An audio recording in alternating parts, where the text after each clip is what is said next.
जय सियाराम जी मित्रों, आज हम जिस धरा पे रहते हैं उस धरा के बारे में जानकारी प्राप्त करेंगे। गरुड़ पुराण में श्री हरि विष्णु ने बताया भुवन कोश वर्णन में राजा प्रियव्रत के वंश का निरूपण। राजा प्रियव्रत के आग्निद्र, अग्निबाहु, बपुष्मान, द्युतिमान, मेधा, मेधातिथि, भव्य, सबल, पुण्य और ज्योतिषमान नाम के 10 पुत्र हुए थे। इन पुत्रों में मेधा, अग्निबाहु तथा पुण्य नाम 3 पुण्य योग परायण योगी जाति अस्मर, इन्हें पूर्व जन्म का वृतांत विस्मृत नहीं हुआ था तथा महासौभाग्यशाली थे।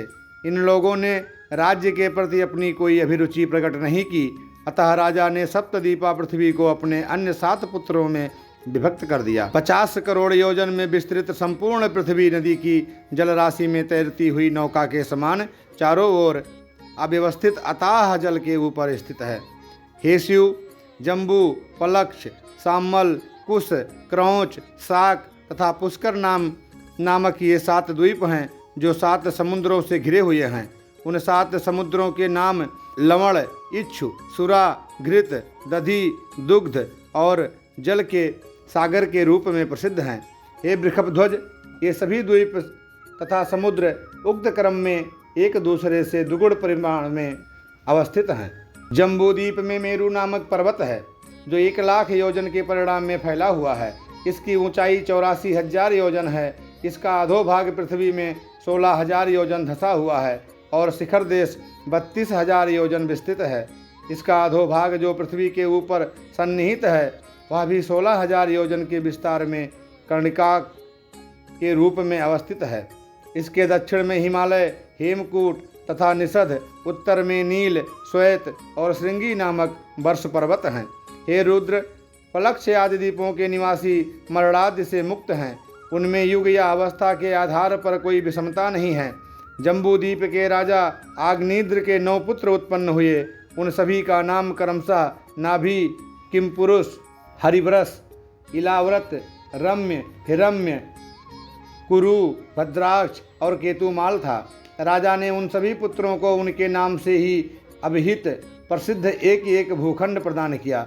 हे हर, राजा नाभि और उनकी पत्नी मेरु देवी से ऋषभ नामक पुत्र हुए थे। उनसे भरत नाम के पुत्र हुए जो सालग्राम तीर्थ में स्थित रहकर विभिन्न व्रतों के पालन में निरत रहते थे। उन भरत से सुमित नामक पुत्र हुआ और उसका पुत्र तेजस हुआ।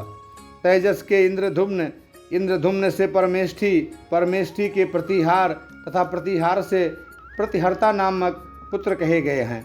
प्रतिहर्ता के पुत्र प्रस्तार के पुत्र विभु के पुत्र नक्त और नक्त के पुत्र गय नाम के राजा हुए। गय का पुत्र नर हुआ। नर से विराट से महातेजस्वी धीमान से भवन नाम के पुत्र की उत्पत्ति हुई।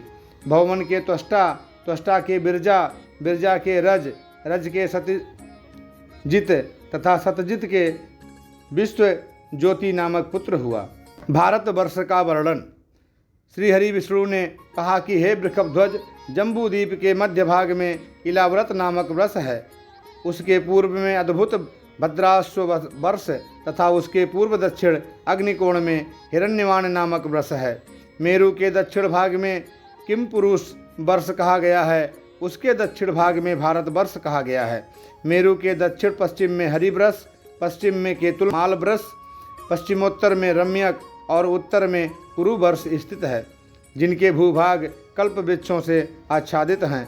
हे रुद्र, भारतवर्ष को छोड़कर अन्य सभी वर्षों में सिद्धि स्वभाव से ही प्राप्त हो जाती है। यहाँ इंद्रद्वीप, कसेरुमान, ताम्रवर्ण, गभस्तिमान, नागद्वीप, कटाह, सिंहल और बारुड़ नामक 8 वर्ष हैं। 9वां वर्ष भारतवर्ष है जो चतुर्दिक समुद्र से घिरा हुआ है। इस भारतवर्ष के पूर्व में किरात तथा पश्चिम में यमन देश स्थित है। हे रुद्र, दक्षिण में आंध्र, उत्तर में तुर्स्का आदि देश हैं। इस भारतवर्ष में ब्राह्मण, क्षत्रिय, वैश्य तथा शूद्र के वर्ण के लोग रहते हैं। यहाँ महेंद्र, मलह, सह, सुक्तिमान, ऋक्ष, बिंध और पारियात्र ये 7 कुल पर्वत हैं। इस वर्ष में वेद, अस्मृत, नर्मदा, वरदा, सुरसा, शिवा, तापी, पैष्णी, सरजू, कावेरी, गोमती, गोदावरी, भीमरथी, कृष्णवेणी, महानदी, केतुमाला, ताम्रपर्णी, चंद्रभागा, सरस्वती, ऋषिकुल्या, कावेरी, मक्तगंगा, पयस्विनी, विदर्भा, शत्रुद नामक मंगल प्रदान करने वाली तथा पाप विनाशिनी नदियाँ हैं, जिनके जल का पान मध्य देश आदि के निवासी जन करते हैं। पांचाल, कुरु, मत्स्य, योध्येय, पटचर, कुंत तथा सूरसेन देश के निवासी मध्य देशीय हैं। पाद्म, सूत, मागध, चेद, कासेय तथा विदेह पूर्व में स्थित हैं। कौशल, कलिंग, वंग, पुंड्र, अंग और विदर्भ मूलक जनों के देश और विंध्य पर्वत के अंतर्गत विद्यमान देश पूर्व तथा दक्षिण के तटवर्ती भूभाग में स्थित हैं। पुलंद, अश्वमक, जीमूत नए राष्ट्र में निवास करने वाले कर्नाटक, कंबोज तथा घण के दक्षिणापथ भूभाग के निवासी हैं। अम्बस्ट, द्रविड़, लाट, कंबोज, स्त्रीमुख, शक और आंत्रवासी दक्षिण पश्चिम के निवासी हैं। स्त्री राज्य सैंधव, मलेच्छ, नास्तिक, यमन, मथुरा तथा निषद के रहने वाले लोगों के देश पश्चिमी भूभाग हैं। मांडव्य, तुषार, पूलिका, अश्वमुख, खस, महाकेश, महानास देश उत्तर पश्चिम भाग में स्थित हैं। लंबक, अस्तन्नाग, माद्र, गांधार, वाहिनिक तथा मलेच्छ देश हिमाचल के उत्तर तटवर्ती भूभाग में स्थित हैं। तिरगत, नील, कोलात, ब्रह्मपुत्र, संकटक, अभिसाह और कश्मीर देश उत्तर पूर्व दिशा में अवस्थित कहे गए हैं। तो ये सारी बातें इस भारतवर्ष के विषय में कही गई हैं या महागरुड़ पुराण में भगवान श्री हरि ने इस बात को स्वयं कहा था। आज हम जिस भारतवर्ष में रहते हैं इससे अलग अपना पुरातन और सनातन भारत था। अगर आपको ये कहानी अच्छी लगी हो तो आप मेरे चैनल को लाइक करें, शेयर करें और सब्सक्राइब करें, जिससे आपको ऐसे ही तमाम पौराणिक बातें समय समय पर सुनने को मिलती रहें। नमस्कार दोस्तों।